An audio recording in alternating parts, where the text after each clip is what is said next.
morning. It is Wednesday, December 17th. Here's what we're working on. Hamilton police are investigating a shooting in downtown Hamilton. I'm Simone Gavros reporting live in Dundas. One lucky person could win the massive Catch the Ace jackpot of over $780,000 tonight. I'll have more details coming up. Until he scored against San Jose last week. Now a bouncing one for Joshua scores! Dakota Joshua and the Leafs lead 3-2. And the Leafs storm back against the Blackhawks.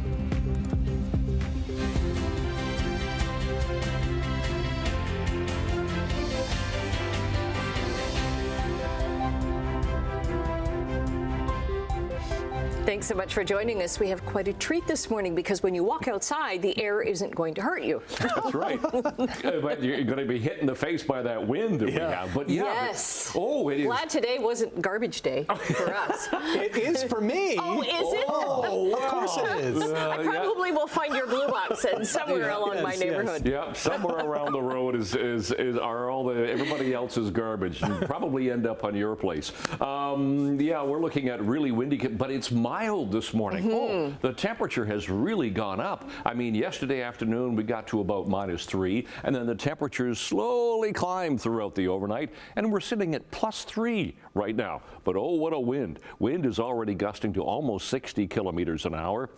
And will get stronger. We could have wind gusts to 70 as the day progresses, but it's that south to southwest wind that's pulling in the milder air. So 3 right now. We're going to climb to 5 later on today. We'll see a little bit of sunshine for later. It will start to clear. It's fairly cloudy right now, and it'll be fairly cloudy throughout the day. Cloudy, windy, mild, and even milder tomorrow, and we'll see a bit of sunshine. So we'll talk about that coming up. Checking traffic this morning, 403 Waterdown Road. That's our camera. Nothing going on right there. Let me show you the Skyways this morning. Let's start with the Garden City Skyway. Oh, this camera has just been hopping throughout the past few hours. You can see the light standard there just a shaking in the wind, but no traffic right there. On top of the Burlington Skyway Bridge, that's been shaking quite a bit with that strong wind that we have at the moment, but there's no problems on the roads, as you can see. So we will check weather and traffic in detail coming up in a few minutes for you. Right now, the news.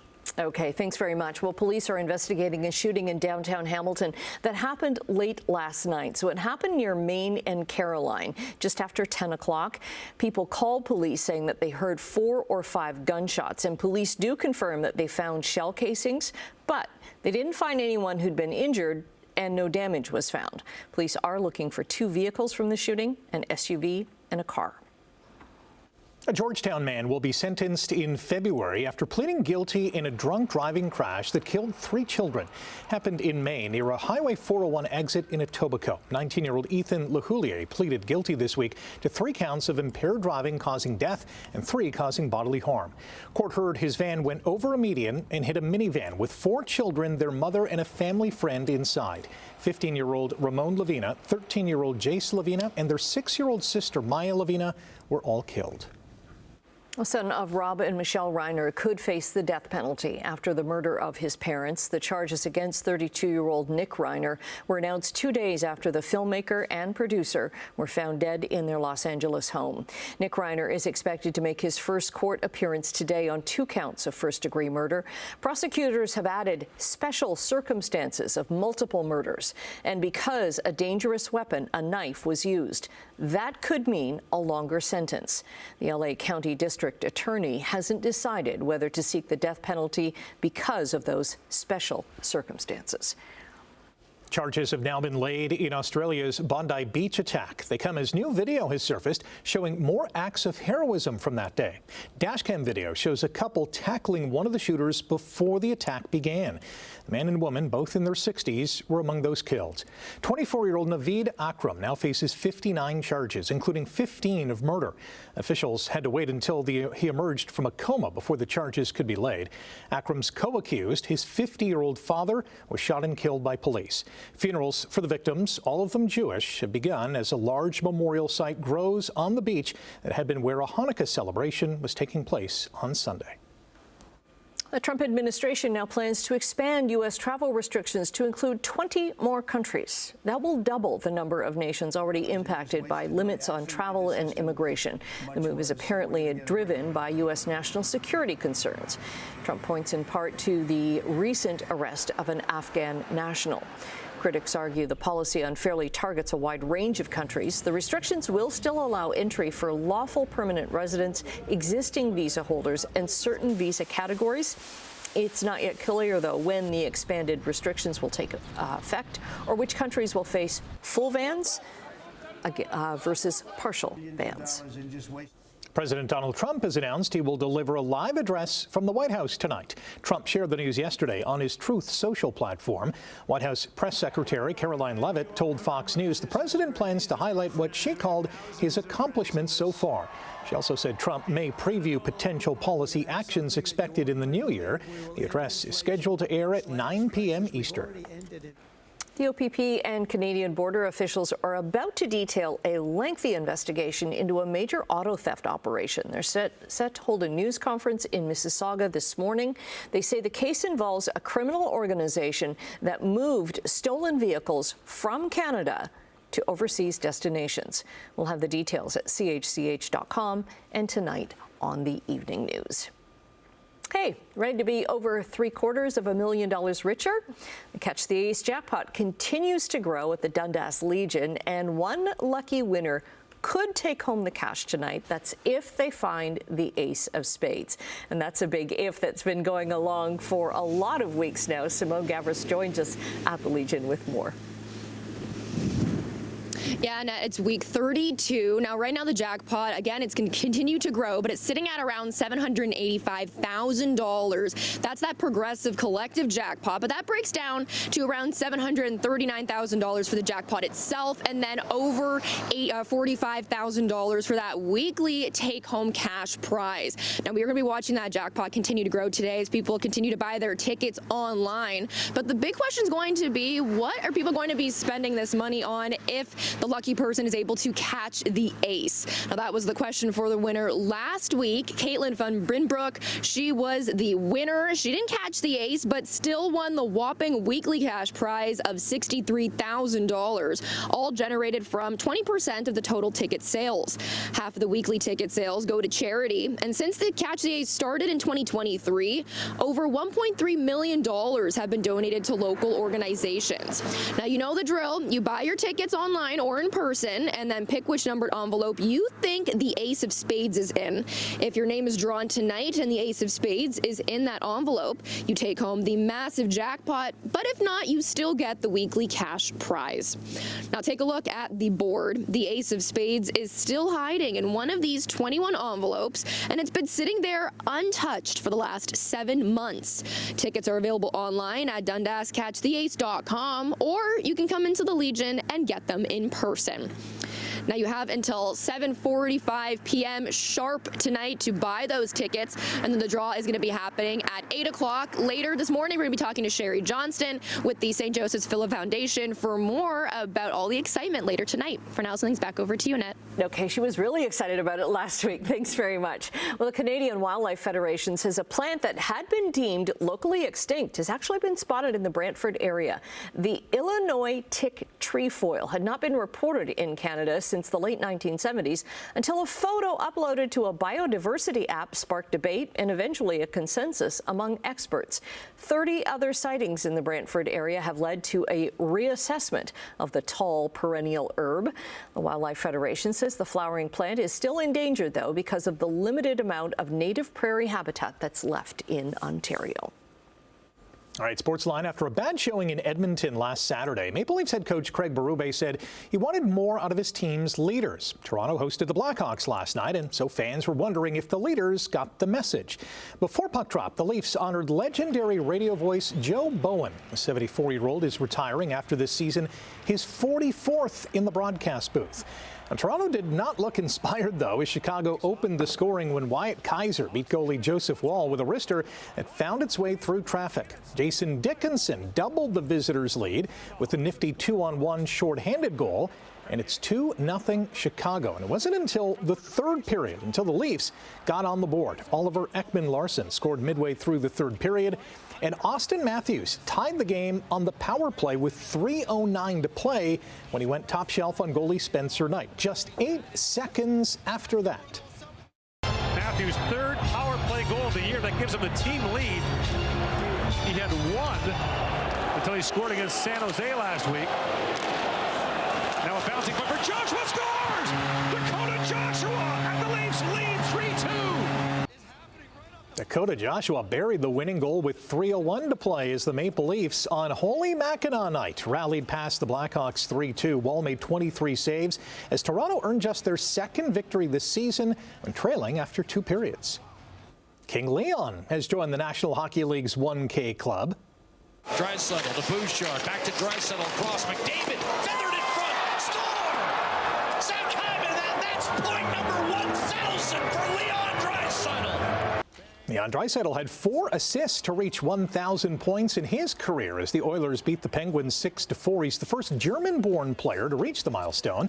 Connor McDavid also had a 4-point night with 2 goals and 2 assists, including this beauty of a goal against former Edmonton goalie Stuart Skinner. Former Pens netminder Tristan Jarry made 26 saves in the win against his former team.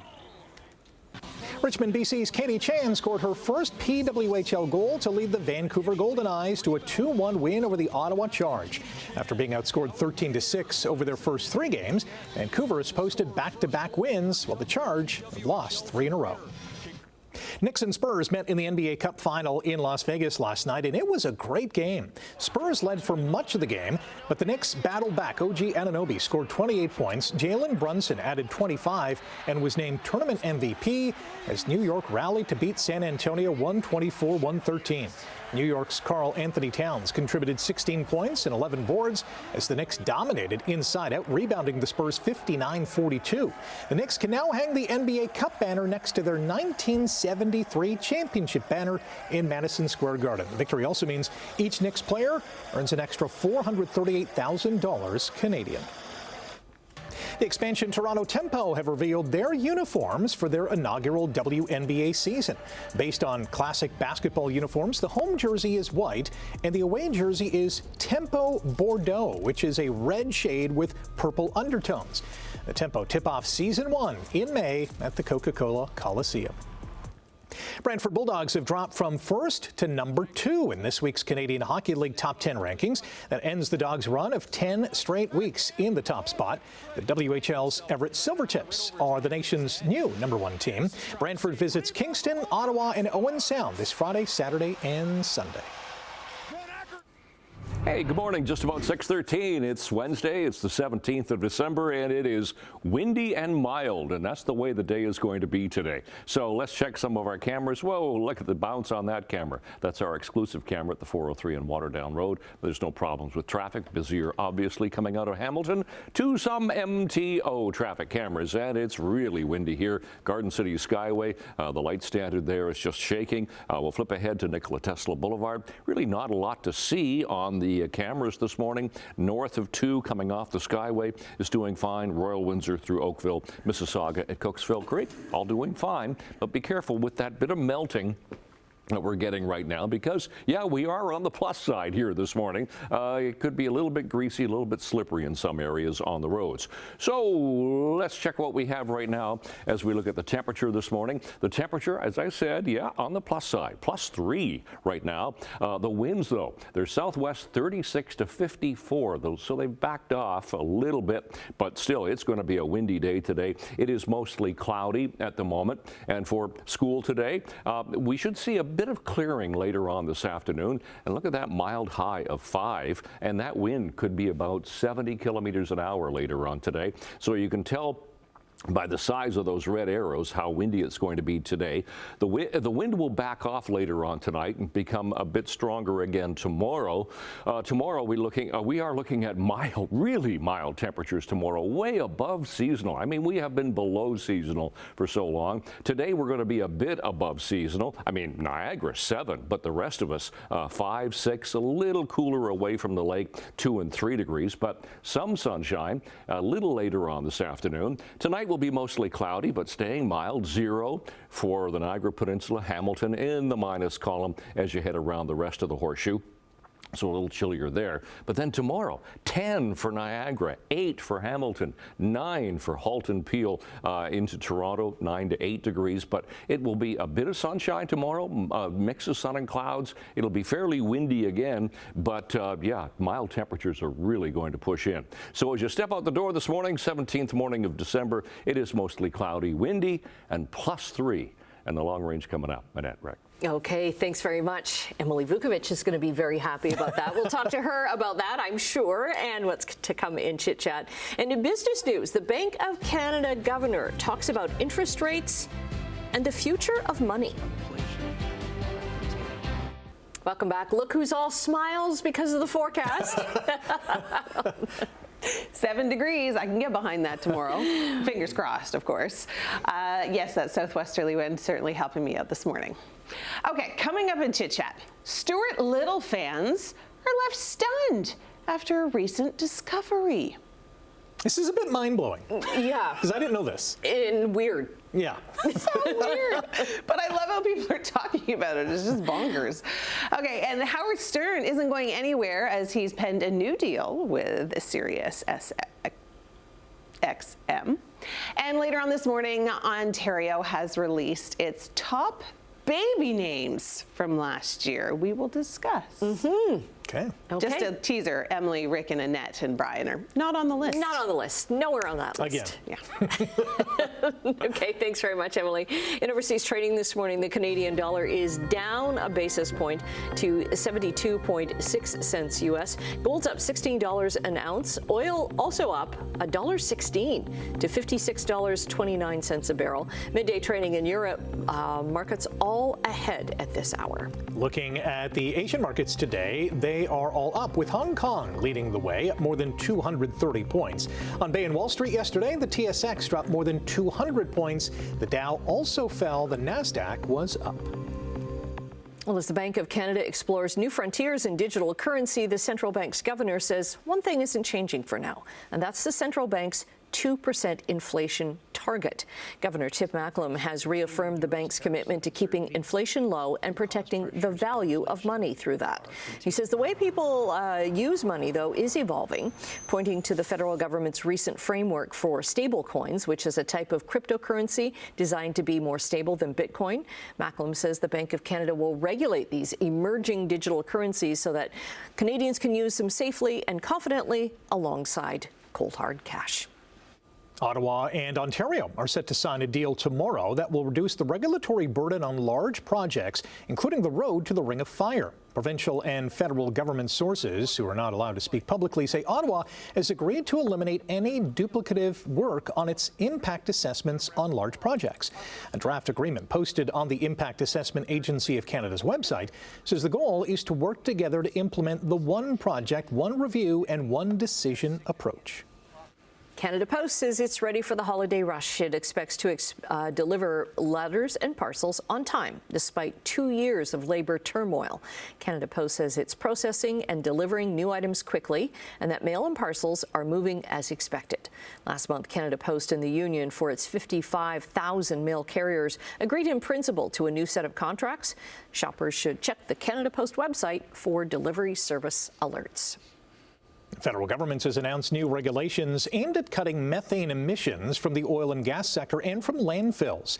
For oil and gas operators, the updated rules build on regulations introduced back in 2018, strengthening leak detection and repair requirements and setting new limits on venting. New landfill regulations will require owners and operators to monitor landfill surfaces and the equipment used to control methane emissions.